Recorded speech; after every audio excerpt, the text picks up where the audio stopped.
ॐ अज्ञानतिमिरान्धस्य ज्ञानाञ्जनशलाकया चक्षुरुन्मीलितं येन तस्मै श्रीगुरवे नमः। श्रीचैतन्यमनोभीष्टं स्थापितं येन भूतले स्वयं रूपः कदा मह्यं ददाति स्वपदान्तिकं।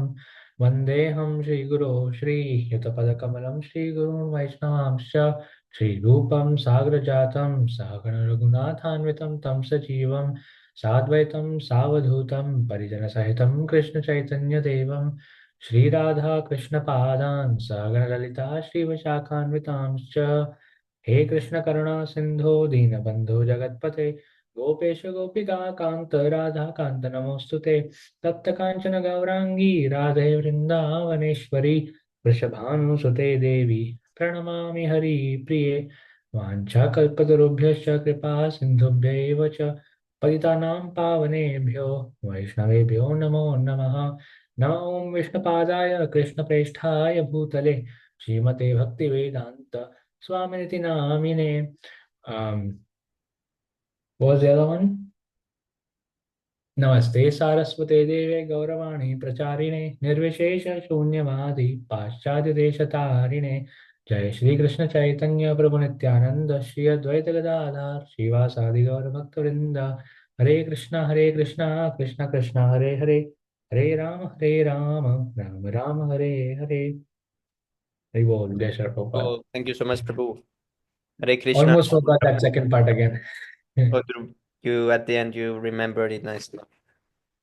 By the mercy of the Vaishnavas, I was able to remember. Hरि बोल. Yes, Prabhu. Yeah, it's not written here also, so sometimes it goes missing. Yeah, it's okay. Hare Krishna, Radha Das Prabhu, please accept my humble obeisances. All glories Krishna, to Srila Varun, Prabhupada. Prabhu, Tandar, Pranam, Jai Shila Prabhupada. Very glad to have you again in the reading session. Hare Oh, Krishna प्रभु दंडवत प्रणाम और glory Shri Prabhupada. Hari Bol. Bhakta Jet had no sound. But I'm sharing. Ah, yeah.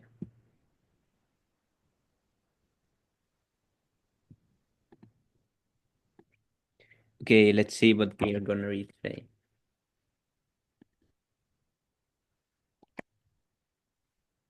Chapter 27, Lord Krishna and Balaram meets the inhabitants of Vrindavan. Okay, who wants to start? Hare Krishna, Devarsh Prabhu, Tandar Pranam, Jai Shila Prabhupada. हरे कृष्णा प्रभु धन्यवाद प्रणाम जय श्री राम प्रभु। Dhanavad Pranam Devash Prabhu, please accept my humble obeisances. All glories to Srila Prabhupada. हरे कृष्णा लोक प्रभु please accept my humble obeisances all glories to Srila Prabhupada. Very nice to see you again in this reading session after so Yes, long. Prabhu. Thanks for Yes joining. Prabhu. I can start if you want. Yes, Prabhu. Yeah, thank you. Yeah, so maybe there are many devotees now, so we can read. How many pages is this one, Prabhu? This chapter? I think this is a long one, isn't it? Oh, 9 pages. So we can divide then into two. Yes, Prabhu. Okay, you can Bol. start. Chapter 27. Once upon a time, while Lord Krishna and Balaram were living peacefully in their great city of Dwarka, there was the rare occasion of a full solar eclipse, such as takes place at the end of every kalpa or the day of Brahma. At the end of every kalpa, the sun is covered by a great cloud, and incessant rain covers the lower planetary systems up to Swargalok. By astronomical calculation, people were informed about this great eclipse prior to its taking place, and therefore everyone, both men and women, decided to assemble at the holy place in Kurukshetra known as Samanta Panchak. The Samanta Panchak pilgrimage site is celebrated because Lord Parshuram performed great sacrifices there after having killed all the Kshatriyas in the world 21 times. Lord Parshuram killed all the Kshatriyas and their accumulated blood flowed like a stream. Lord Parshuram dug 5 big lakes at Samanta Panchak and filled them with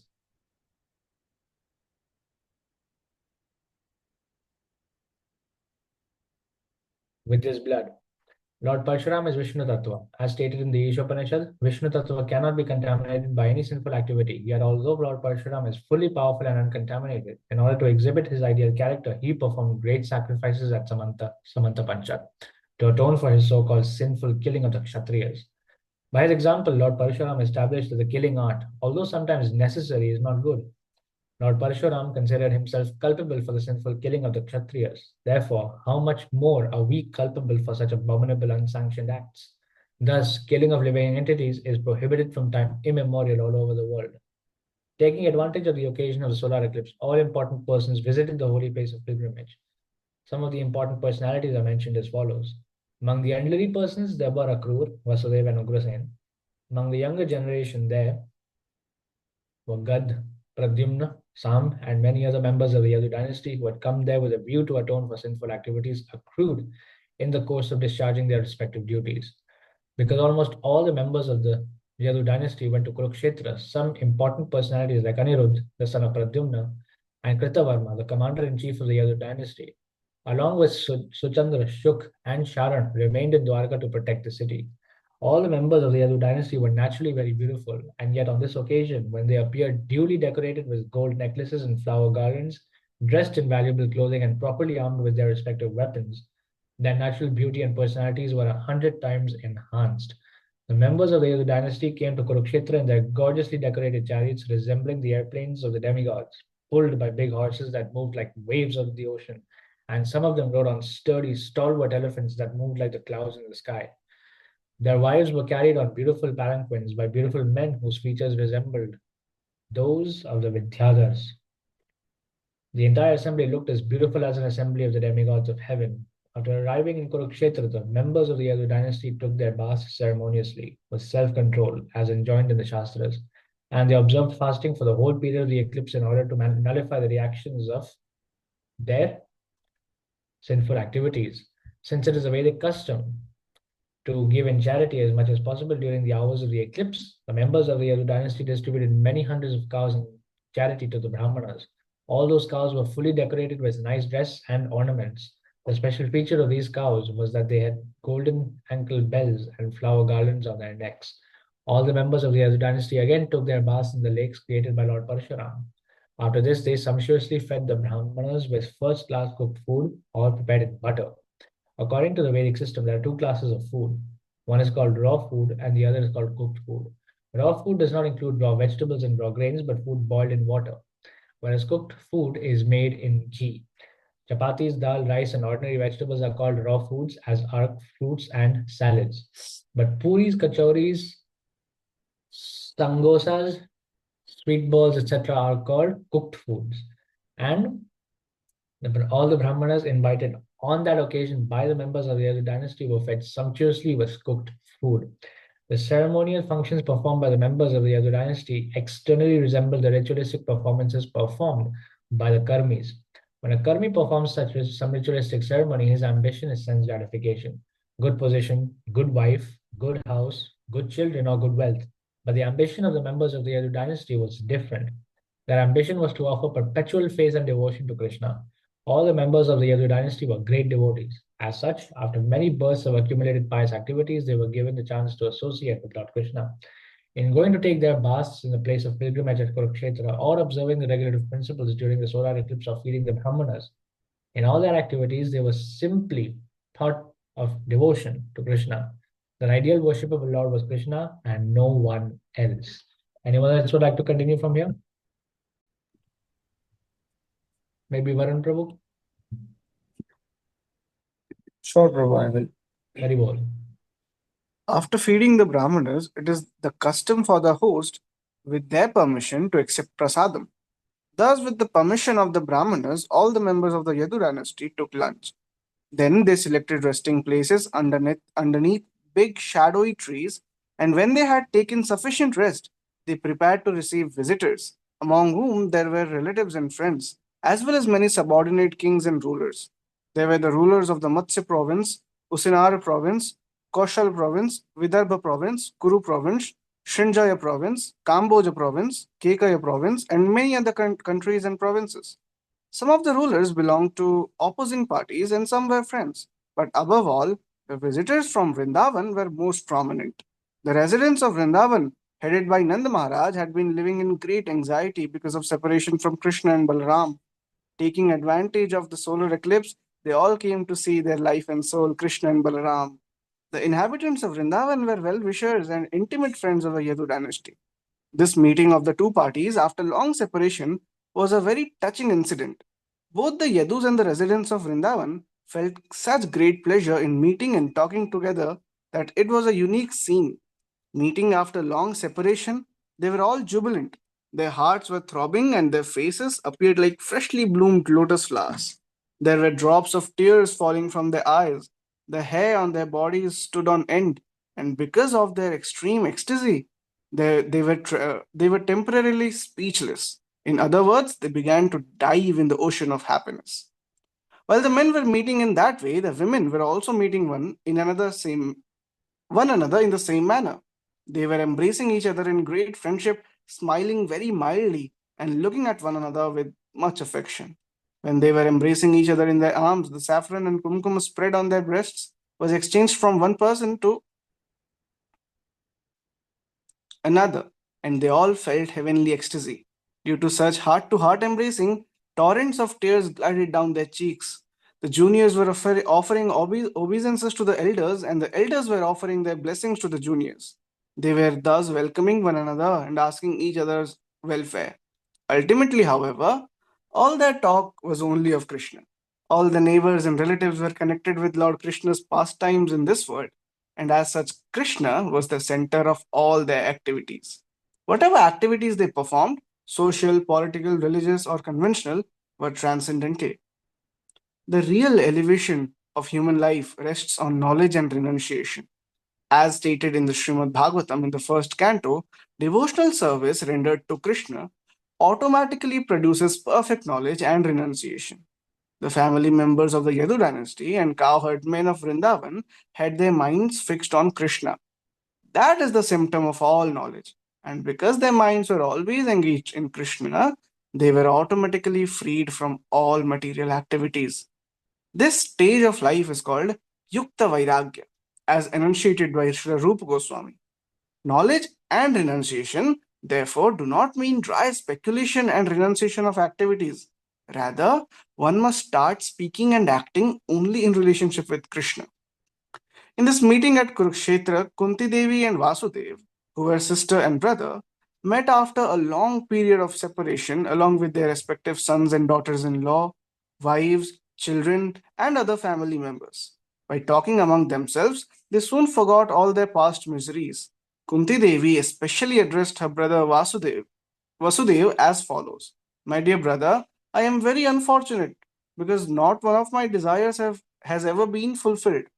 Otherwise, how could it happen that although I have such a saintly brother as you, perfect in all respects, that you did not inquire from me as to how I was passing my days in a distressed condition of life? It appears that Kunti Devi was remembering the miserable days when she had been banished along with her sons through the mischievous plans of Dhritarashtra and Duryodhan. She continued, My dear brother, I can understand that when providence goes against someone, even one's nearest relatives also forget him. In such a condition, even one's father, one's mother, or one's own children will forget him. Therefore, my dear brother, I do not accuse you. Hare Krishna. Haribol. Thank you so much, Prabhu. Thank you, Prabhu. Vasudeva replied to his sister, My dear sister, do not be sorry, and do not blame me in that way. We should always remember that we all are only toys in the hands of Providence. Everyone is under the control of the Supreme Personality of Godhead. It is under his control only that all kinds of fruitive actions and resultant reactions take place. My dear sister, you know that we were very much harassed by King Kamsa, and by his persecution we were scattered here and there. We were always full of anxieties. Only in the last few days we have returned to our own places by the grace of God. After this conversation, Vasudeva and Ugrasena received the kings who came to see them, and they sufficiently welcomed them all. Seeing Lord Krishna present on the spot, all the visitors felt transcendental pleasure and became very peaceful. Some of the prominent visitors were as follows: Bhishma Deva, Dronacharya, Dhritarashtra, Duryodhana, and Gandhari, along with her sons, King Yudhishthira, along with his wife, and the Pandavas, along with Kunti, Srinjaya, Vidura, Kripacharya, Kunti Bhoja, Virata, King Nagnajit, Purujit, Drupada, Shalya, Drishtaketu and the king of Kashi, Damagosha, Vishalaksha, the king of Mithila, the king of Madras, formerly known as Madra, the king of Kekaya, Yudamanyu, Shusharma, Balika, along with his sons and many other rulers who were subordinate to King Yudhishthira. When they saw Lord Krishna with his thousands of queens, they became fully satisfied at the sight of such beauty and transcendental opulence. All who were there personally visited Lord Balaram and Krishna, and being properly welcomed by the Lord, they began to glorify the members of the Yadu dynasty, especially Krishna and Balaram. Because he was the king of the Bhojas, Ugrasena was considered the chief Yadu, and therefore the visitors specifically addressed him, Your Majesty Ugrasena, king of the Bhojas. Factually, the Yadus are the only persons within this world who are perfect in all respects. All glory is unto you, all glory is unto you.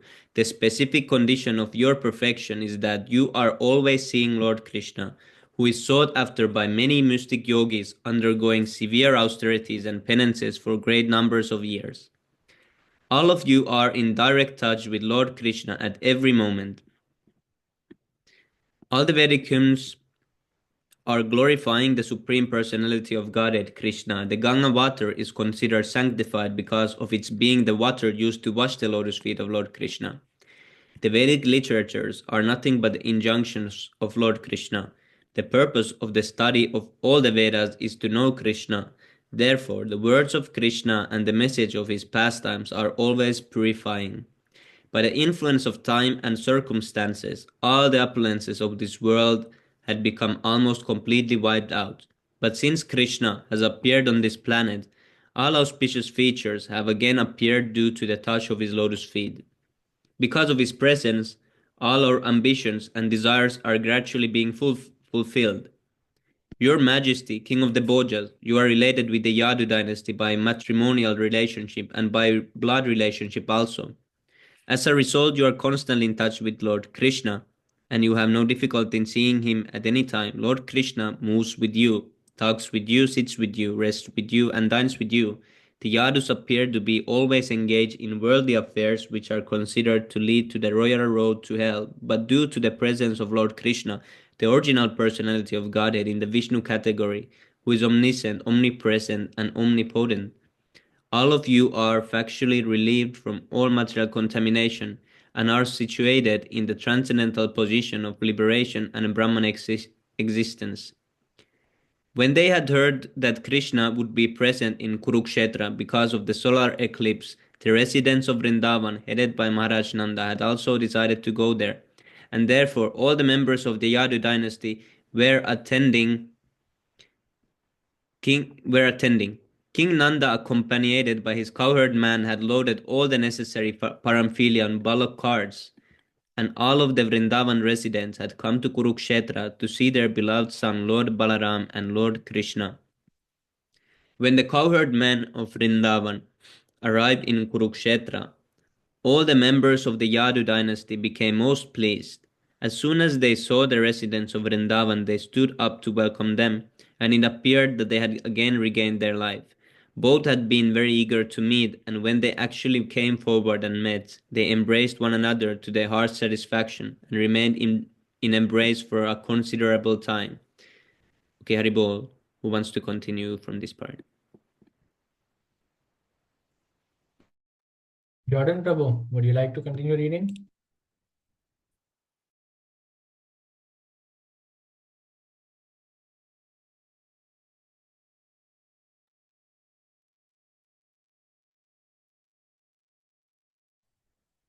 Okay, I can continue. I think it's Pranjal Prabhu's turn. Yes, Prabhu, Jordan Prabhu, you can definitely read, of course. Please unmute yourself and start reading. Haribol, yes, Feel Prabhu, free. thank you. Hello, can you hear me? Yes, Prabhu. Yes, Prabhu. Prabhu. Yes, Prabhu. Hare Krishna. As soon as Vasudeva saw Nanda Maharaj, he jumped and ran over to him and embraced him very affectionately. Vasudeva began to narrate his past history, how he had been imprisoned by King Kamsa, how his babies had been killed, and how immediately after Krishna's birth, he had carried him to the place of Nanda Maharaj. and how Krishna and Balaram had been raised by Nanda Maharaj and his queen, Yashoda, as their own children. Similarly, Lord Balaram and Krishna also embraced King Nanda and Mother Yashoda, and then offered their respect unto their lotus feet by bowing down. Because of their filial affection for Nanda and Yashoda, both Lord Krishna and Balaram became choked up, and for a few seconds they could not speak. The most fortunate king Nanda and Mother Yashoda placed their sons on their laps and began to embrace them to their full satisfaction. Because of separation from Krishna and Balaram, both King Nanda and Yashoda had been merged in great distress for a very long time. Now, after meeting them and embracing them, all their sufferings were mitigated. After this, Krishna's mother Devaki and Balaram's mother Rohini, is that how you say it? Rohini? Yes, Prabhu. Both embraced Mother Yashoda. They said, "Dear Queen Yashoda Devi, both you and Nanda Maharaj have been great friends to us. And we remember you, when we remember you, we are immediately overwhelmed by the thought of your friendly activities. We are so indebted to you that even if we were to return your benediction by giving you the opulence of the King of Heaven, it would not be enough to repay you for your friendly behavior. We shall never forget your kindly behavior towards us. When both Krishna and Balaram were born, before they even saw their real father and mother, they were entrusted to your care, and you raised them as your own children, fostering them as birds take care of their offspring in the nest. You have nicely fed, nourished, and loved them, and have performed many auspicious religious ceremonies for their benefit. Actually, they are not our sons. They belong to you. Nanda Maharaj and yourself are the real father and mother of Krishna and Balaram. As long as they were under your care, they had not even a pinch of difficulty under your protection. They are completely out of the way of all kinds of fear. This most affectionate care which you have taken for them is completely befitting your elevated position. The most noble personalities do not discriminate between their own sons and the sons of others, and there cannot be any personalities more noble than Nanda Maharaj and yourself. As far as the gopis of Vrindavan were concerned, from the very beginning of their lives, they did not know anything beyond Krishna. Krishna and Balaram were their life and soul. The gopis were so attached to Krishna that they could not even tolerate not seeing him momentarily when their eyelids blinked and impeded their vision. They condemned Brahma, the creator of the body, because he foolishly made eyelids which blinked and checked their seeing Krishna. Because they had been separated from Krishna for so many years, the gopis, having come along with Nanda Maharaj and Mother Yashoda, felt intense ecstasy in seeing Krishna. No one can even imagine how anxious the gopis were to see Krishna again. As soon as Krishna became visible to them, they took him inside their hearts and to their eyes and embraced him to their full satisfaction. Even though they were embracing Krishna only mentally, they became so ecstatic and overwhelmed with joy that for the time being, they completely forgot themselves. The ecstatic trance which they achieve simply by mentally embracing Krishna is impossible to achieve for great yogis constantly engaged in meditation on the Supreme Personality of Godhead. Krishna could understand the gopis were wrapped in ecstasy by embracing him in their minds, and therefore, since he is present in heart, everyone's heart, he also reciprocated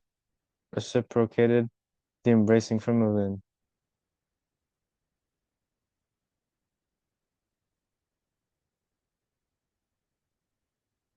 Krishna was sitting with Mother Yashoda and his other mothers, Devaki and Rohini, but when the mothers engaged in talking, he took the opportunity and went to a secluded place to meet the gopis. As soon as he approached the gopis, the Lord began to smile, and after embracing them and inquiring about their welfare, he began to encourage them, saying, "My dear friends, you know that both Lord Balaram and myself left Vrindavan just to please our relatives and family members. Thus, we were long engaged in fighting with our enemies and were obliged to forget you, who were so much attached to me in love and affection. I can understand by this action I have been ungrateful to you, but still I know you are faithful to me. May I inquire if you have been thinking of us, although we had to leave you behind? My dear Gopis, do you know, do you now dislike remembering me, considering me to have been ungrateful to you? Do you take my misbehavior with you very seriously? After all, you should know it was not my intention to leave you. Our separation was ordained by Providence, who after all is the supreme controller and does as he desires. He causes the intermingling of different persons and again disperses them as he desires. Sometimes we see that due to the presence of clouds and strong wind, atomic particles of dust and broken pieces of cotton are intermingled together. And after the strong wind subsides, all the particles of dust and cotton are again separated, scattered in different places. Similarly, the Supreme Lord is the creator of everything. The objects which we see are different manifestations of his energy. By his supreme will, we are sometimes united and sometimes separated. We can therefore conclude that ultimately we are absolutely dependent on his will. Fortunately, you have developed loving affection for me, which is the only way to achieve the transcendental position of association with me. Any living entity who develops such unalloyed devotional affection for me certainly at the end goes back to home, back to Godhead.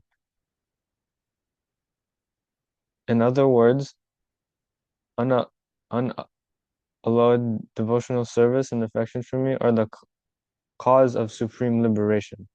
My dear Gopi friends, you may know from me that it is my energies only which are acting everywhere. Take, for example, an earthen pot. It is nothing but a combination of earth, water, air, fire, and sky. It is always of the same physical composites, whether in its beginning, during its existence, or after its annihilation. When it is created, the earthen pot is made of earth, water, fire, air, and sky. While it remains, it is the same in composition. And when it is broken and annihilated, its different ingredients are conserved in different parts of the material energy. Similarly, at the creation of this cosmic manifestation, during its maintenance and after its dissolution, everything is but a different manifestation of my energy. And because the energy is not separate from me, it is to be concluded that I am existing in everything. In the same way, the body of a living being is nothing but a composition of the five elements, and the living entity embodied in the material condition is also part and parcel of me. The living entity imprisoned in the material condition on account of his false conception of himself as the supreme enjoyer. This false ego of the living entity is the cause of his imprisonment in material existence. As the supreme absolute truth, I am transcendental to the living entity as well to his material embodiment. The two energies, material and spiritual, are both acting under my supreme control. My dear Gopis, I request that instead of being so afflicted, you try to accept everything with a philosophical attitude. Then you will understand that you are always with me and that there is no cause of lamentation in our being separated from one another. This important instruction of Lord Krishna's to the gopis can be utilized by all devotees engaging Krishna consciousness. The whole philosophy is considered on the basis of inconceivable, simultaneous oneness and difference. In Bhagavad Gita, the Lord says that He is present everywhere in His impersonal feature. Everything is existing in Him, but still, He is not personally present everywhere. The cosmic manifestation is nothing but a display of Krishna's energy, and because the energy is not different from the energetic, nothing is different from Krishna. When this absolute consciousness of Krishna consciousness is absent, we are separated from Krishna. But fortunately, if this Krishna consciousness is present, then we are not separated from Krishna. The process of devotional service is the revival of Krishna consciousness, and if the devotee is fortunate enough to understand that the material energy is not separated from Krishna, then he can utilize the material energy and its products in the service of the Lord. But in the absence of Krishna consciousness, the living entity, although part and parcel of Krishna, falsely puts himself in the position of the enjoyer of the material world, and being thus implicated in the material entanglement, is forced by the material energy to continue his material existence. This is also confirmed in the Bhagavad Gita. Although a living entity is forced to act by the material energy, he falsely thinks that he is the all in all and the supreme enjoyer. If the devotee knows perfectly that the Arsha Vigraha, is that how you say it? Or is it Arka? Yes, Archa. Prabhu. Not Archa Vigraha. Huh? I couldn't hear. It is pronounced Archa Vigraha. Arsha Vigraha, or Yes, deity Prabhu. form of Lord Krishna in the temple, is exactly the same as Sachid Anand Vigraha as Krishna himself.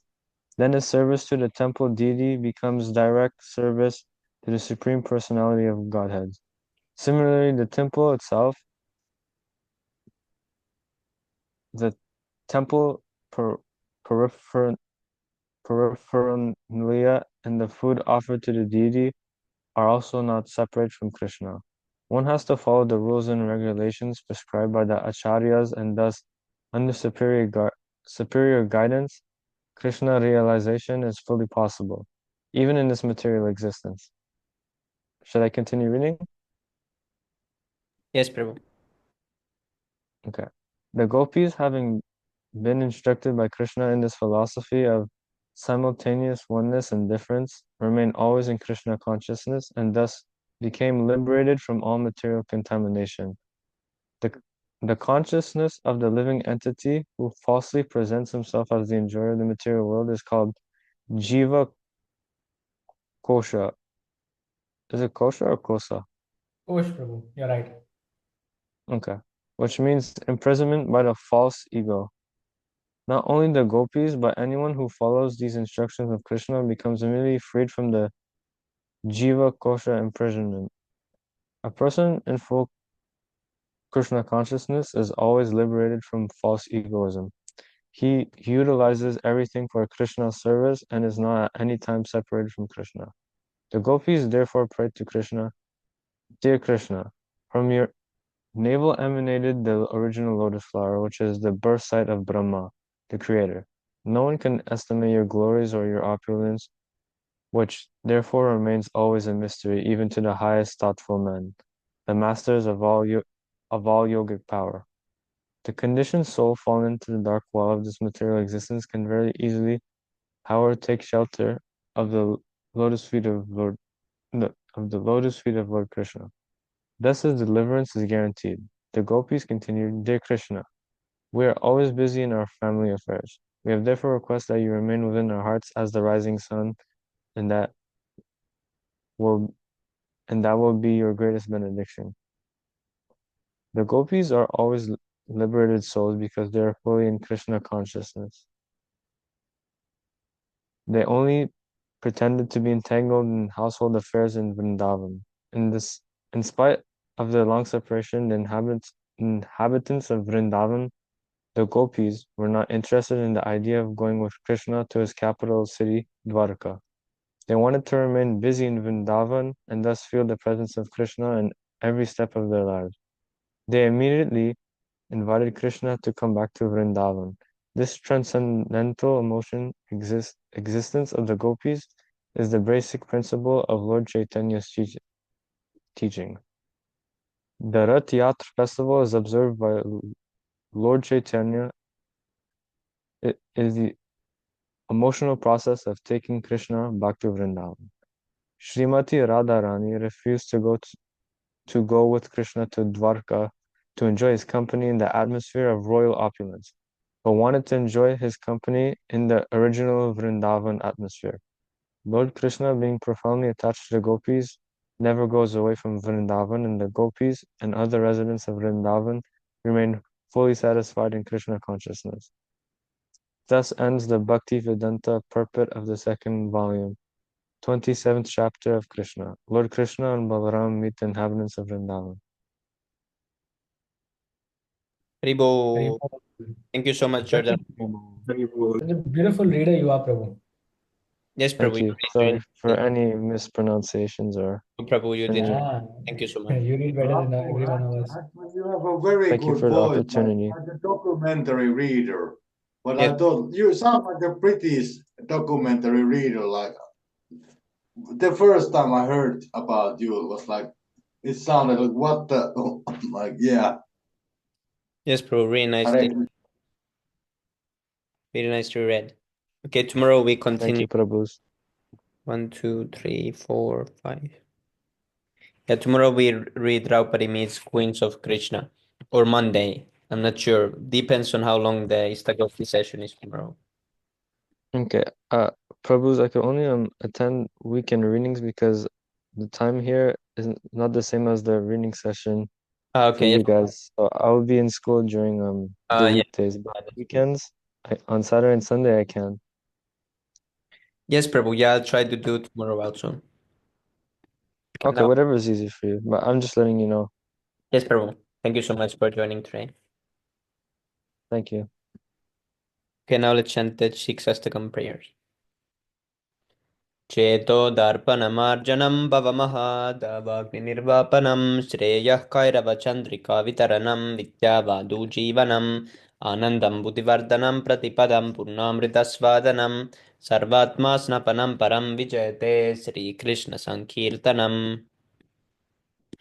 नामकारि बहुधा निज सर्वशक्तिस्तत्रार्पिता नियमितः स्मरणेन कालः एतादृशी तव कृपा भगवन् ममापि दुर्दैवमीन्द्रिशमया जनिनानुराग तृणादपि सुनीचेन तरोरपि सहिष्णुना अमानिना मानदेन कीर्तनीय सदा हरि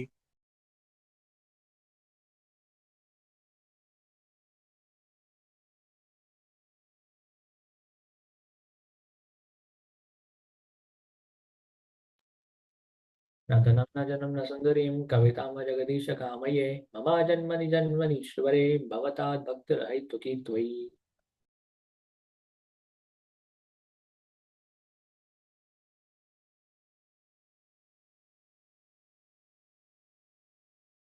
अयि नन्दतनुजा किङ्करं पतितां मां विषमे भवां बुधौ कृपया तव पादपङ्कजस्थितधूलिसदृशं विचिन्तय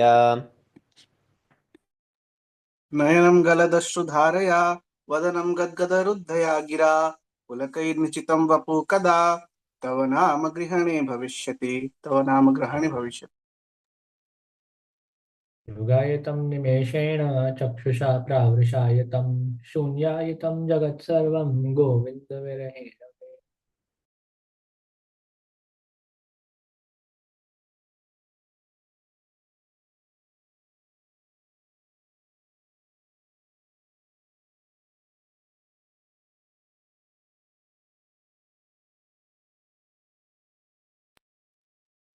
Ripple. When's the last one? आश्लिष्य वा पादरतां पिनष्टु माम् अदर्शनान् मर्महतां करोतु वा यथा तथा वा विदधातु लम्पटो मत्प्राणनाथस्तु स एव नापरः Thank you, Prabhu. Ripple. Hari Okay, who wants to start translation? Glory to the Shri Krishna Sankirtan, which cleanses the heart of all the dust accumulated for years and extinguishes the fire of conditional life, of repeated birth and death. This Sankirtan movement is the prime benediction for humanity at large because it spreads the rays of the benediction moon. It is the life of all transcendental knowledge. It increases the ocean of transcendental bliss and it enables us to fully taste the nectar for which we are all always anxious. Hari Bol.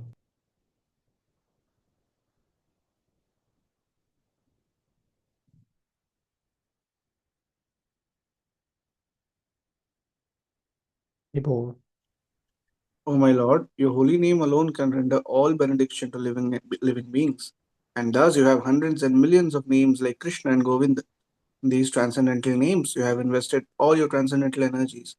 There are not even hard and fast rules for chanting these names. O my Lord, out of kindness, you enable us to easily approach you by your holy names. But I am so unfortunate that I have no attraction for them.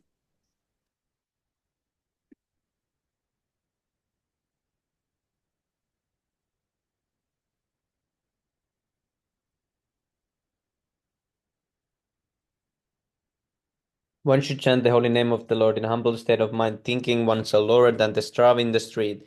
One should be more tolerant than a tree devoid of all sense of false prestige, and should be ready to offer all respect to others. In such a state of mind, one can chant the holy name of the Lord constantly. O Almighty Lord, I have no desire to accumulate wealth, nor do I desire beautiful women, nor do I want any number of followers. I only want your causeless devotional service, birth after birth. O son of Nanda Maharaj, Krishna, I am your eternal servitor, yet somehow or other I have fallen into the ocean of birth and death. Please pick me up from this ocean of death and place me as one of the atoms at your lotus feet.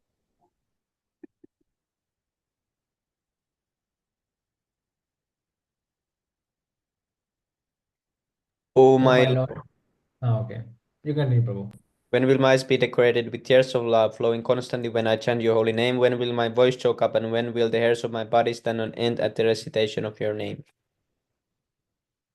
O Govinda, feeling your separations, I am considering a moment to be like 12 years or more. Tears are flowing from my eyes like torrents of rain, and I am feeling all vacant in the world in your absence.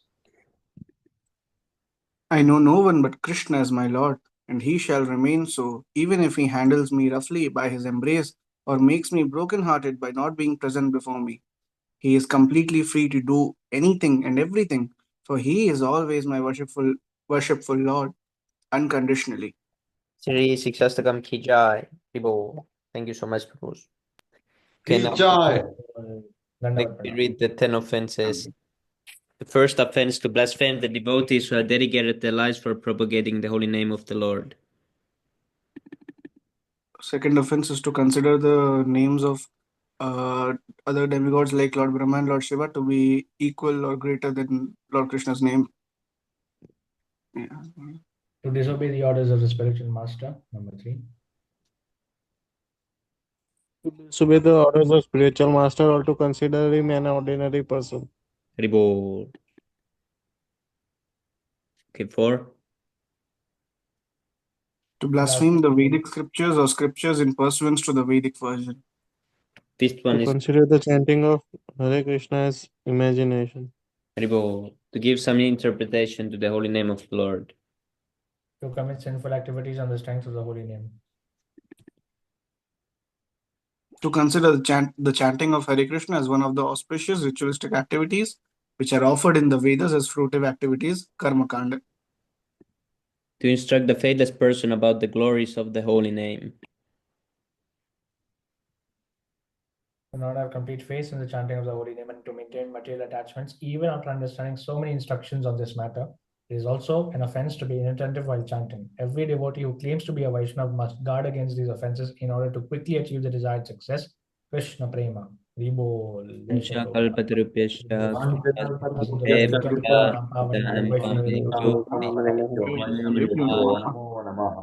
Nanda Gaudiya Vaishnava Ki Jai. Shri Prabhupada Ki Jai. Jai. Premanand. Jai. Jai. Hari Hari Bol. Hare Bol. Thank you.